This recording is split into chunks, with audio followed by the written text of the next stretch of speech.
have been cooking that smelled like chitlins. Chitlins have a very peculiar, nasty odor to them, you know. Dahmer was pathologically lonesome, not wanting his sexual partners to leave him even after death.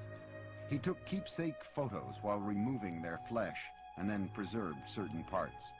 And one thing led to another. It took more and more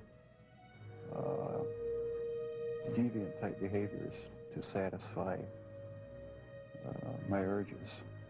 He devised a plan to build a shrine out of skeletons and skulls, but he was still in search of the perfect partner, one who was completely submissive but alive and not prone to decay.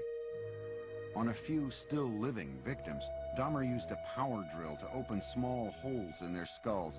Then he injected acid into their brains. According to Dahmer, none of his experimental zombies lived longer than a day. And in perhaps the ultimate effort to keep his victims with him, Dahmer began eating their flesh.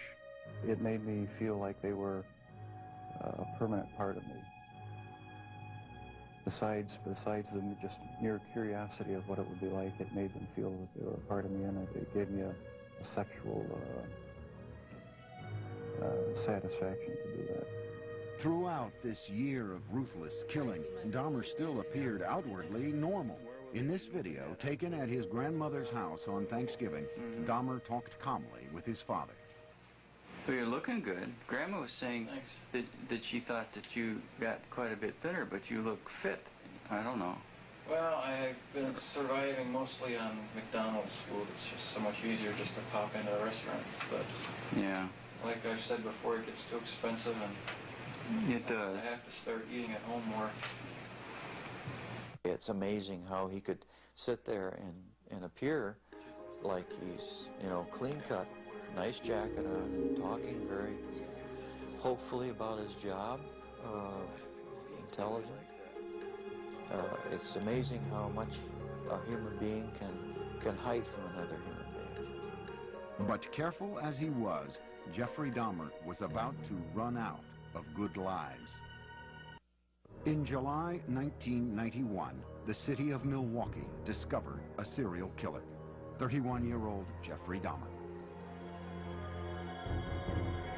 One man, Tracy Edwards, had managed to escape from the horrors of Dahmer's apartment and flag down a passing patrol car. When the officers entered the apartment, they found 83 Polaroids of bodies in various stages of dismemberment. There were more shocking discoveries in the kitchen. There were 4 fully enfleshed skulls still there, sitting in a refrigerator. One of the officers said he opened the icebox. He heard a scream. It was only later that he realized that it was he himself who had screamed. TV news cameras rolled as what was left of the victims was carried out. The 57-gallon drum filled with the torsos of 3 men. A freezer with dismembered limbs and flesh. Metal cooking pots with mummified hands and genitals. This time, there was no lie Dahmer could tell to save himself. He was walking in a pretty defeated manner. His shoulders were hunched, his head was down, he was sweating profusely. He kind of had a faint, kind of a whining, like a baby crying noise about him. At the police station, detectives began a marathon interview with the suspected killer. Dahmer at first blamed the booze instead of himself, saying he wouldn't have been caught if he hadn't been so drunk. But Dahmer was now clearly scared.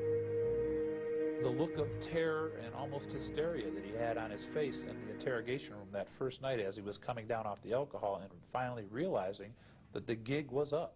He was caught. He did cry several times. He went into a rage. Besides asking to kill himself, he stood up and pounced around a couple times. Once Dahmer sobered up, no one could guess at the gruesome details to follow. He made this statement: when I tell you what I'm going to tell you, you're going to be famous. And I tried to say, look, Jeff, there's nothing that you can tell me that is going to freak me out. And he laughed at that. He said, you don't know what I've done. Dahmer spent the next 6 weeks with the detectives, recounting the murders of 17 men, a 159-page confession. It seemed cathartic to Dahmer to finally get the deeds of the last 13 years off his chest. With the information from his confession, investigators went back to Dahmer's childhood home in Bath, Ohio. They raked up the shattered bones of Stephen Hicks, Dahmer's first victim. The Milwaukee County coroner started matching skulls with torsos, and the police began the sad task of notifying families. Dahmer pleaded guilty but insane. The issue of his sanity would be the sole question before the jury. You know immediately that it's going to be probably an insanity defense. What can you argue? You can't claim self-defense. You can't say you don't know how those bodies got there. Wisconsin had no death penalty, so if the jury found him sane, he would spend the rest of his life in prison. If they found him insane, he would be imprisoned in a mental facility. Dahmer himself couldn't understand why he enjoyed fantasizing about murder. Jeffrey thought he was the devil. Jeffrey thought he was so evil that he was equal to the devil.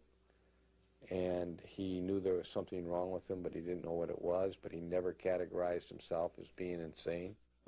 The man who entered the Milwaukee County courtroom in January 1992 appeared completely normal until the words of his confession were read in court by Lieutenant Dennis Murphy.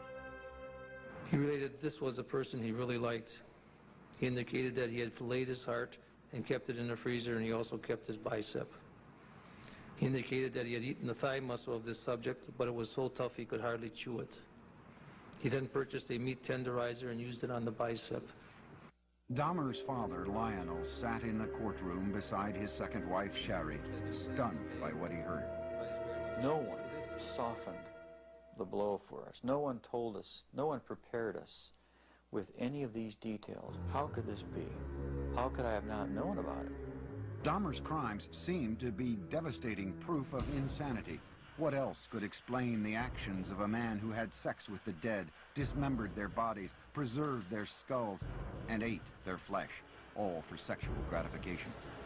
But the law has a very strict interpretation of insanity.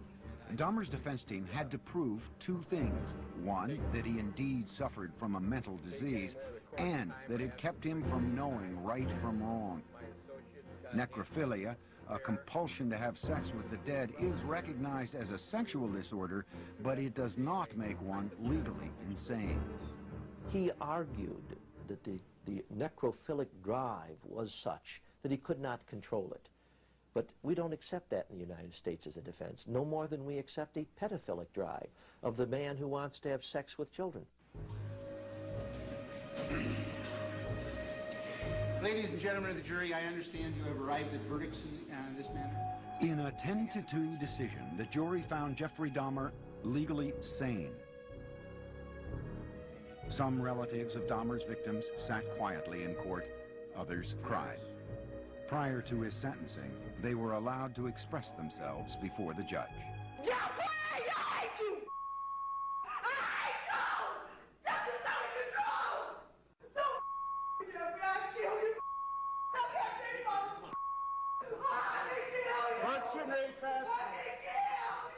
Once order was restored, Dahmer spoke publicly for the first time. I feel so bad for what I did to those poor families, and I understand their rightful hate. I have seen their tears, and if I could give my life right now to bring their loved ones back, I would.